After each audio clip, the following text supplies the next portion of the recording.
Então, hoje nós vamos falar de um tema que é uma continuidade, na verdade, do que a gente falou na segunda-feira, que é o conceito do que é espécie e de como que uma espécie é formada. Quais formas que a natureza propõe e que a natureza impõe, coloca ali para os indivíduos de uma comunidade, de uma população de uma mesma espécie, para que em algum momento essa população se divida e, em certo ponto, devido à pressão natural, à seleção natural, à variabilidade genética e às novas formas de viver desses indivíduos, possa, em algum momento, surgir duas espécies diferentes. Então, vamos lá. Primeiro, a gente precisa falar do que é a espécie propriamente dita. Espécie nada mais é do que um conjunto de indivíduos que compartilham de características tão semelhantes, mas tão semelhantes, que eles podem ser agrupados em um mesmo grupo.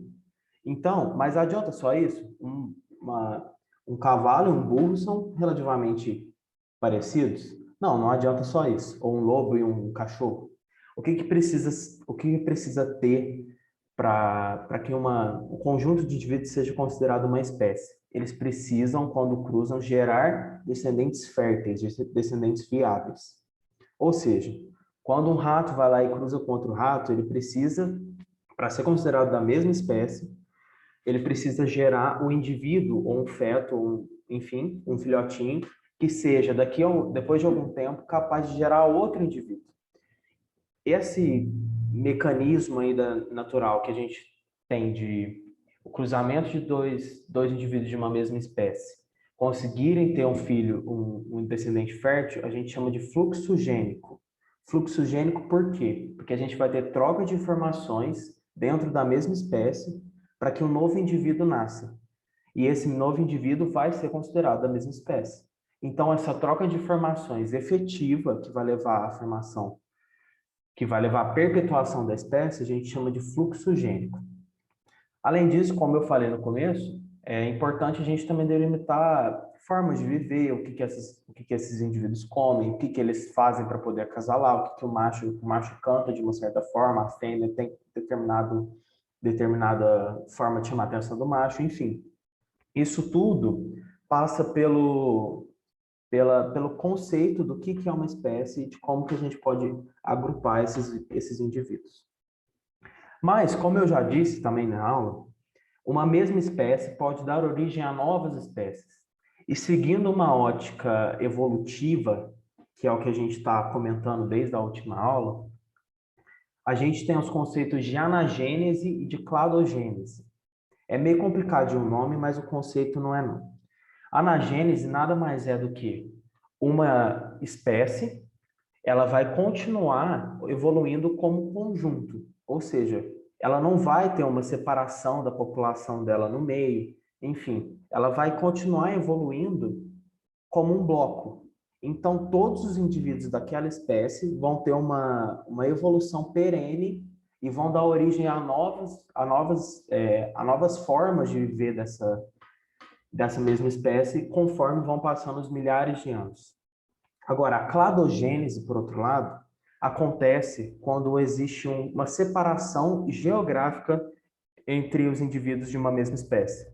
Aí o que acontece? Eu falei na última aula que é muito importante para a evolução biológica a gente levar o conceito de pressão que o meio faz sobre os indivíduos. E o que é isso?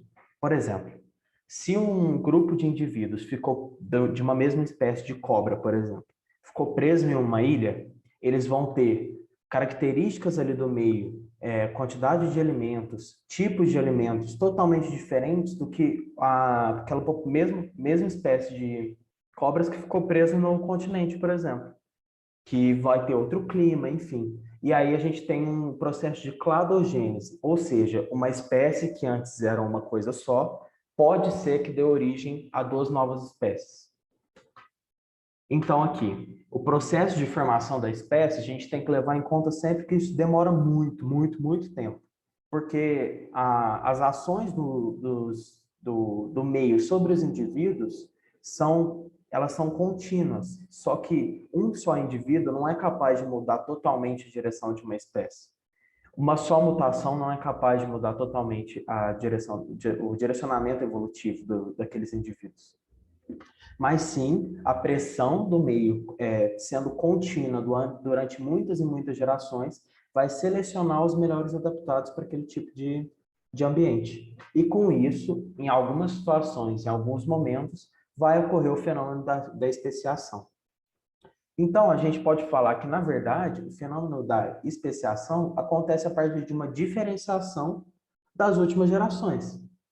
E isso, na natureza, para ocorrer uma diferenciação do ponto de vista da cladogênese, ou seja, uma mesma espécie originando duas novas espécies ou mais espécies, a gente precisa ter normalmente um isolamento geográfico. Para ter um isolamento geográfico, a gente vai ter um terremoto que vai desprender um pedaço de terra do continente, a gente vai ter a erupção de um vulcão que deixou uma parte do rebanho para um lado, uma parte do rebanho para o outro lado, ou o surgimento de uma montanha, ou, enfim, qualquer forma natural de barreira que impeça com que os indivíduos de uma mesma espécie tenham contato entre si como uma unidade, pode ser considerado como um indutor de um isolamento geográfico. Aí, a partir desse isolamento geográfico, como eu falei já, a gente pode ter essa pressão do ambiente de um lado e do outro, por exemplo, da montanha, exercendo pressões diferentes nesses indivíduos e, por consequência, eles vão se diferenciar.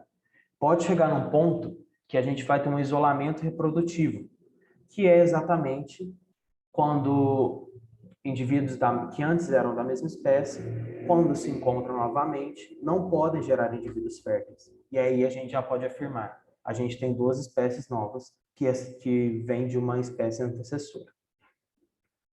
E aí, quando a gente tem, por exemplo, um isolamento geográfico, mas esses indivíduos, mesmo que eles tenham características, tamanhos, pelagens diferentes, mas eles continuam podendo gerar indivíduos férteis, a gente chama isso de formação de raças geográficas. A gente vê isso no cotidiano.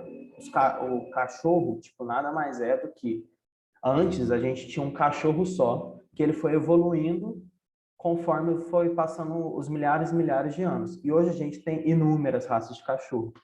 E mesmo assim, mesmo eles sendo de raças tão diferentes, a gente tem, por exemplo, os vira-latas, que eles são nada mais do que misturas de raças diferentes, que provavelmente têm descendências diferentes. Ou seja, tiveram pressões diferentes do meio. E aí, deixa eu ver, acho que tem uma pergunta aqui no chat. Vira-lata reina. Com certeza, vira-lata caramelo. Mais bravo que tem. Mecanismos de isolamento reprodutivo, que foi o que eu comentei agora há pouco. A gente tem os mecanismos pré-zigóticos e os pós-zigóticos. Os pré-zigóticos são o isolamento sazonal, por exemplo, que é o quê? Por exemplo, eu trouxe aqui os tipos diferentes de P como um tipo de isolamento sazonal. O que acontece? Por exemplo, o IP amarelo e o IP roxo, eles não vão florir, eu estou dando um exemplo, eu não sei se realmente é assim, mas o IP amarelo e o IP roxo, eles vão florir em momentos diferentes. E aí, como vocês sabem, a flor é meio que o órgão reprodutor das plantas. Então, por consequência, se uma vai florir em outubro e a outra vai florir em julho, elas não vão conseguir ter troca de informações. E isso, em algum momento, vai gerar dois indivíduos totalmente diferentes. A gente pode ver, principalmente pela floração dos IPs, que eles são totalmente diferentes um do outro. Tem IP rosa, roxo, branco, amarelo, enfim. Esse é um exemplo de isolamento sazonal, sazonal de estação do ano.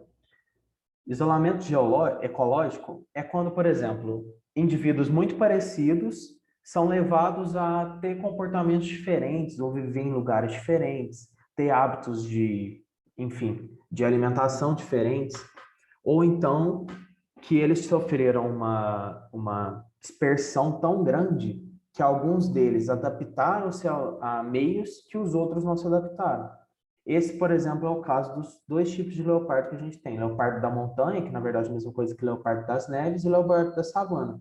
Um mora vive num local extremamente quente, outro local extremamente gelado, no alto da montanha. Eles poderiam, provavelmente, naturalmente, gerar descendentes férteis. Só que isso não acontece por quê? Porque um está a quilômetros e quilômetros de distância do outro e eles nunca vão se encontrar para poder gerar, copular e gerar descendentes férteis. A gente tem também isolamento comportamental. O isolamento comportamental é muito visto em aves, porque elas dependem muito do canto do macho para poder. As fêmeas dependem muito do canto do macho, normalmente, para serem atraídas, para poder copular e gerar descendentes férteis. A partir do momento que um grupo de indivíduos passa a ter um canto diferente, ou uma forma de se expressar diferente, ou um bater de asas diferente, eles param de serem atraídos uns pelos outros e, por consequência, não vão mais copular e não vão ter mais filhotes juntos, enfim.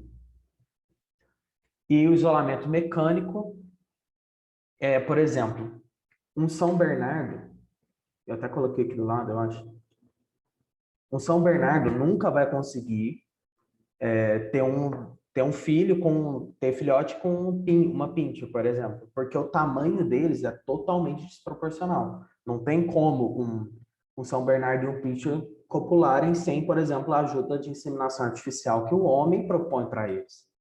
Então, o que acontece? Exatamente por essa forma de impedimento, por causa de tamanho, de característica física, por isso isolamento mecânico, a gente vai ter o impedimento de geração de descendentes, mesmo que esses indivíduos sejam da mesma espécie. Que ambos, todos os cachorros que existem no planeta são da mesma espécie, cachorros domésticos, né? E aqui embaixo eu coloquei uma figura aí do leopardo das neves e do leopardo da savana, que meio que é a mesma coisa, né? Vocês podem até ver que as características são meio que semelhantes.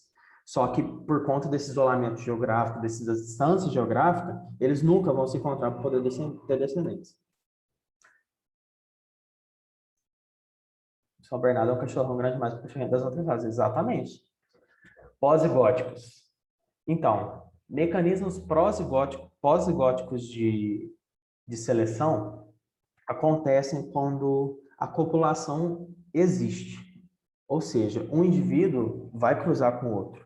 Normalmente não, com certeza de espécies diferentes.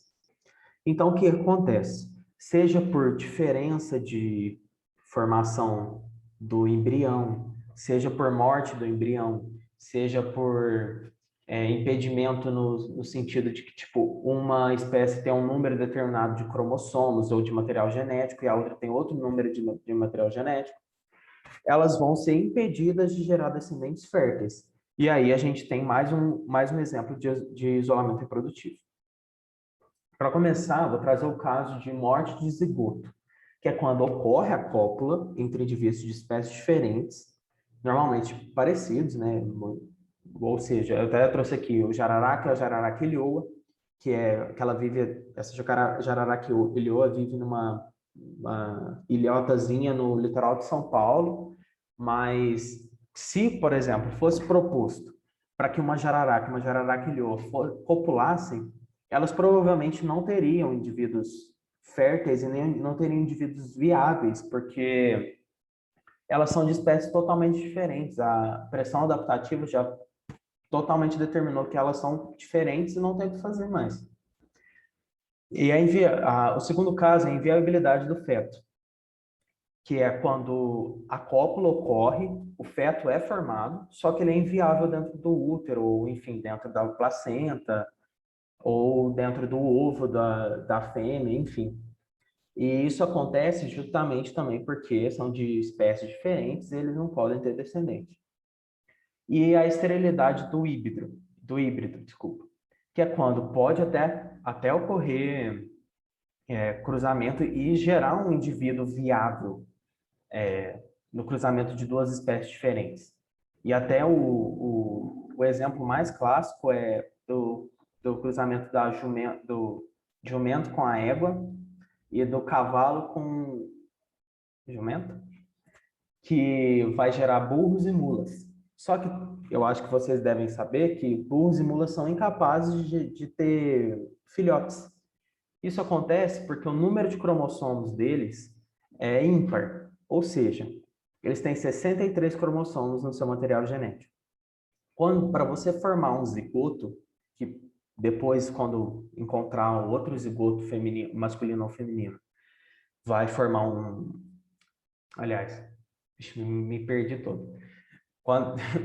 Para você formar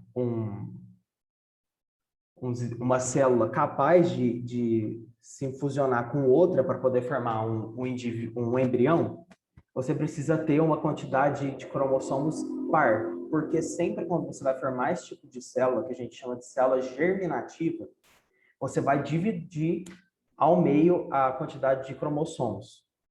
Vai ficar metade para cá e metade para cá. Como esses animais têm uma quantidade de cromossomos ímpar, 63, quando eles forem dividir, não vai ficar igual essa divisão e eles vão ser impossibilitados de ter óvulos e espermatozoides. Eu acho que ficou meio confuso porque uma curiosidade é que os gregos falavam, tipo, quando uma mula tiver filhote, como se tivesse mega vagatus. Que da hora, não sabia disso. Mas então é isso, é por impossibilidade deles formarem zigotos. Certo? Alguma coisa que vocês entenderam? Ficou muito embaralhado isso? Ou tá de boa? Bom, se alguém tiver dúvida, tá de boa? Tá de boa.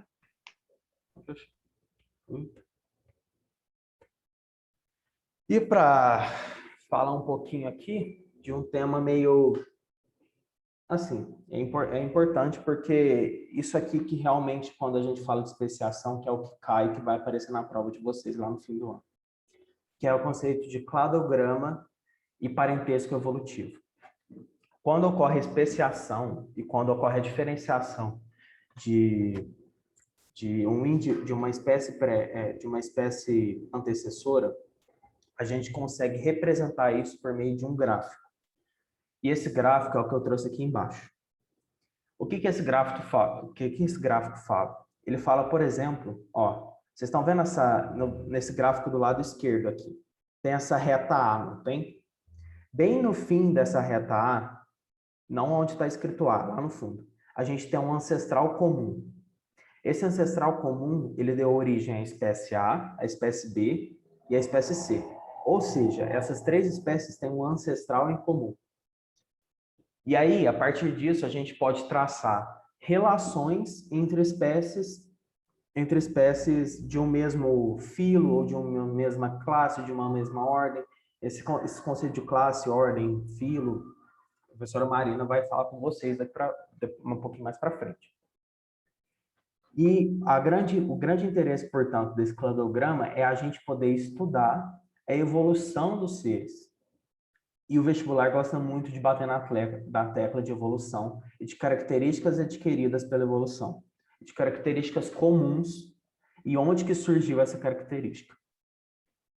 E também é válido ressaltar que quanto mais próximo as espécies estão num cladograma, maior o grau de parentesco. Então, por exemplo, a espécie A é muito mais próxima da espécie B aqui do lado esquerdo do que a espécie A é próxima da espécie C, evolutivamente falando.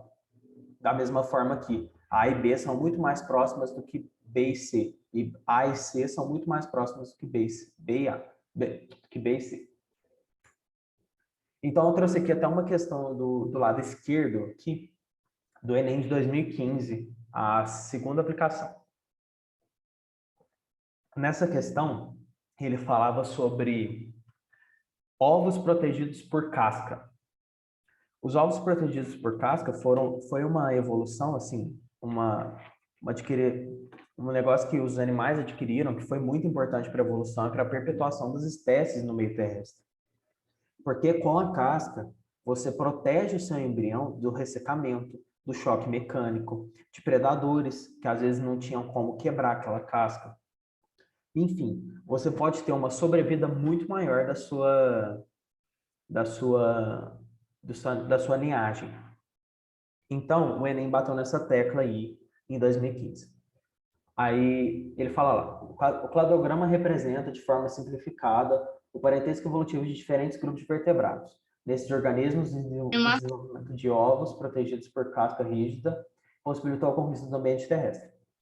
Então, o que ele queria? Ele queria que você falasse entre 1, 2, 3, 4 e 5, onde foi que surgiu o ovo com casca. Alguém sabe me falar? Onde que surgiu aqui nesse cladograma o ovo com casca? Peixe? Não, os peixes têm um ovo sem revestimento por casca. Nos répteis? Isso. Então, qual número aqui seria a resposta? 3? Isso mesmo. 4? Não, seria o 3, porque assim, ó, como a gente sabe que os répteis foram os primeiros indivíduos a ter ovos com casca, foi no 3 por quê? Do 3 para frente, todos eles têm uma mesma característica em comum. Lembra do que eu falei aqui, ó? Que nessa reta aqui, desse primeiro nozinho entre C e essa reta A, tudo que vem para frente, ou seja, as espécies A e B, elas têm características em comum, certo? Elas não são a mesma espécie, mas elas têm certas características em comum. E aqui eu trouxe como curiosidade, por exemplo, um mesmo antecessor pode dar origem a uma vasta quantidade de espécies e de indivíduos totalmente diferentes. O mesmo antecessor, por exemplo, deu origem a um lêmure, que é aquele bichinho lá daquele filme, e a nós, humanos. Só que as pressões evolutivas foram trabalhando aí no meio do percurso e foram selecionando as espécies, enfim. E aqui, para terminar, uma coisa que às vezes o vestibular gosta de perguntar também é sobre táxon. Táxon, a gente vai... Opa, tem pergunta? Táxon é a palavra usada dentro do conceito do cladograma para a gente unificar alguns grupos.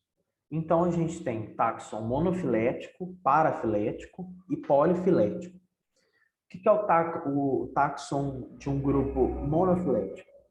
É aquele grupo que todas as espécies selecionadas daquele grupo têm um ancestral em comum. Então, a gente pode ver aqui nesse gráfico em azul que o mesmo ancestral em comum, ou seja, o mesmo nozinho aqui no gráfico, gerou 3 espécies diferentes. Então, a gente fala que esse grupo é um monofilético. A gente tem também o grupo parafilético, que é quando você quer agrupar um ancestral comum, mas você não quer agrupar todos os indivíduos que ele gerou a partir da sua genética. A gente chama de parafilético.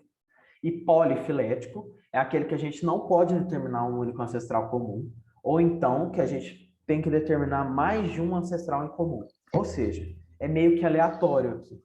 Tanto é que aqui nesse rosa, ele pegou 3 espécies totalmente diferentes, relacionadas sim, mas relacionadas de forma muito distante. E aí, a gente pode falar que esse grupo é um grupo polifilético. Então, pessoal, por hoje, é isso que eu queria comentar com vocês. Tem alguma dúvida? Eu posso voltar sem problema nenhum. Nossa, acho que eu falei muito rápido, então coloquei pouca coisa no slide, porque hoje foi rápido demais. Beleza, então. Se alguém tiver alguma dúvida, pode perguntar para mim. Eu vou parar de compartilhar e vou parar a gravação também. Essa aula vai ficar disponível lá no YouTube, então, para alguém que não esteja aqui, às vezes um colega de vocês, enfim, pode mandar o link para todo mundo, não tem problema nenhum. Nosso cursinho lá no YouTube é para todo mundo.